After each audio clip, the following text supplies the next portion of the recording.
Mga great, ito yung mga lugar or potential kada buwan na posibleng direksyon ng bagyo. Bate na po sa nilabas ng ating pong DOST Pag-asa. Okay? So bate po sa report ng ating pong Pag-asa mga great, simula sa buwan po ng Abril, ito po yung mga direksyon up to month of September. Banggit by April ay possible isa, May ay isa hanggang dalawa, June isa hanggang dalawa, July ay dalawa hanggang tatlo, August dalawa hanggang tatlo at September, dalawa or tatlo ang posibleng maging bagyo. Ngayon naman sa ating mga kabayan sa nagtatanong doon sa binabanggit na mga direksyon, okay? Ito po yung mga potential per month, ano?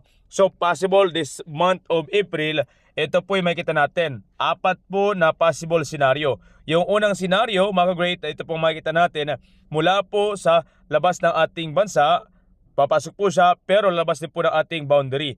Yung pangalawa, ganun din na halos sa senaryo pero malapit na ng bahagya sa ating Northern Luzon. Yung pangatlo naman mga great, ito po yung sumunod. Makikita natin dadaan sa part po ng ating pong Visayas, then part ng Mimaropa at dadaan paakyat po muli mga great.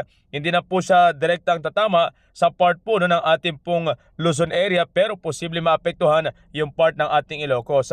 Yung pang-apat naman mga great, mula sa bahagi ng ating pong pagitan ng ating Mindanao, Visayas at ang tumbok sa part ng ating pong Palawan, sa bahagi naman mga great ng ating pong El Nido particular. Sa buwan naman ng May, ito po yung mga senaryo. So ito po yung ating pinagbabasihan ng mga great ay yung mga nagdaang mga taon. Okay? So every month, ito yung mga possible scenario. Yung naka-dark line na yan, ibig sabihin ito yung marami ang chance na ganito po yung daan. So ngayon, sa May ay papasok po ng ating bansa pero magre-recurve uli. No, hindi po siya maglalaan sa part ng ating Luzon area. Then sa bahagi naman yung pangalawa, mula sa bahagi ng Visayas, sa Tacloban, part ng ating pong Mimaropa, then part ng ating pong Luzon area, at magre-recurve uli no mga kabayan, hindi na po sa tumbok sa part ng ating Northern Luzon area.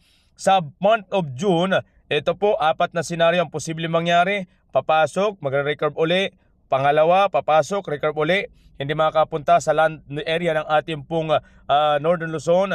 Ito pong pangatlo, mula po makabayan sa part ng ating Bicol, then lulusot sa Central Luzon, pagkatapos yan, papalabas ng bansa.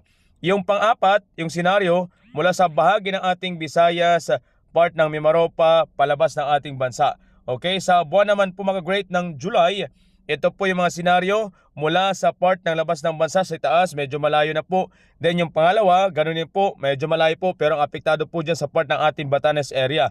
Sa bahagi naman ng pangatlo, mula sa part, halos part ito ng ating Aurora, then bahagi pagitan po nating Central Luzon na area. And yung pang-apat, ito po yung senaryo mula sa part ng ating Bicol, part ng Mimaropa, palabas ng ating bansa. By August, ito naman po mga great, simula sa unang bahagi, papasok ng bansa pero palabas din po yung kanyang senaryo, hindi maglalandfall. Yung pangalawa, halos ganoon din po. Yung pangatlo mga great, makita natin sa itaas na bahagi, part po ng ating Batanes or Cagayan area. Then yung ating pangapat naman na senaryo, part ng ating possible Isabela or part ng Aurora, then palabas po ng ating Ilocos area.